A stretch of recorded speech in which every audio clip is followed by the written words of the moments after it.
আওয়ামী লীগ এই মুহূর্তে নিষিদ্ধ হোক তা চায় না বিএনপি। এমন মন্তব্য করে দলটির স্থায়ী কমিটির সদস্য আমির খসরু মাহমুদ চৌধুরী বলেছেন, ভোটের মাধ্যমে জনগণই প্রত্যাখ্যান করবে আওয়ামী লীগকে।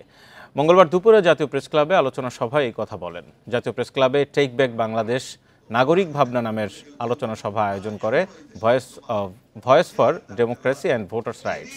সেখানে বক্তারা দেশের সাম্প্রতিক রাজনৈতিক পরিস্থিতি নিয়ে বক্তব্য রাখেন। বিএনপি নেতা আমির খসরু মাহমুদ চৌধুরী বলেন, নির্বাচন ছাড়া অন্য কোনো বক্তব্য অন্তর্বর্তী সরকারের কাছে শুনতে চায় না জনগণ।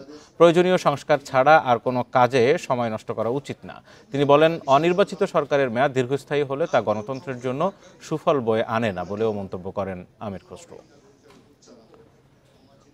আপনি গণতন্ত্রের কথা বলবেন আর নতুন নতুন বয়ান সৃষ্টি করে জনগণকে বাইরে রেখে সিদ্ধান্ত দেওয়ার চেষ্টা করবেন, সেটা গ্রহণযোগ্য হবে না বাংলাদেশের মানুষের কাছে।